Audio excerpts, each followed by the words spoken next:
মানুষের তৈরি ইতিহাসের সবচেয়ে শক্তিশালী যান এখন মহাকাশে পাড়ি দেওয়ার জন্য প্রস্তুত। এলন মাস্কের স্বপ্নের স্টারশিপ কি আসলেই আমাদের মঙ্গল গ্রহে নিয়ে যাবে, নাকি এটি কেবলই একটি ব্যয়বহুল স্বপ্ন? আজকের ভিডিওতে আমরা জানব এই দানবীয় রকেটের সব অজানা তথ্য। বন্ধুরা, স্টারশিপ কোনো সাধারণ রকেট নয়।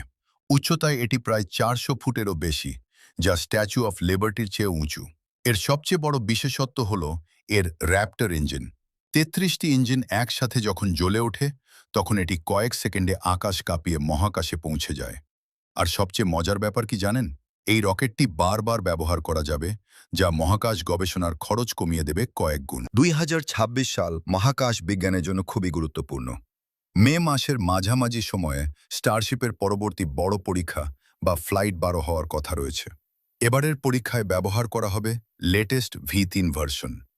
নাসা এবং স্পেসএক্স যৌথভাবে পরিকল্পনা করছে আগে চাঁদে একটি স্থায়ী ঘাঁটি তৈরি করার, যা হবে আমাদের মঙ্গল যাত্রার প্রথম স্টেশন। বিজ্ঞানের এই অবিশ্বাস্য জয়যাত্রায় আপনি কার পক্ষে? পৃথিবী নাকি মঙ্গল?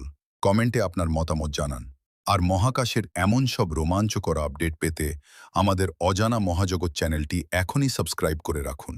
দেখা হবে পরের ভিডিওতে।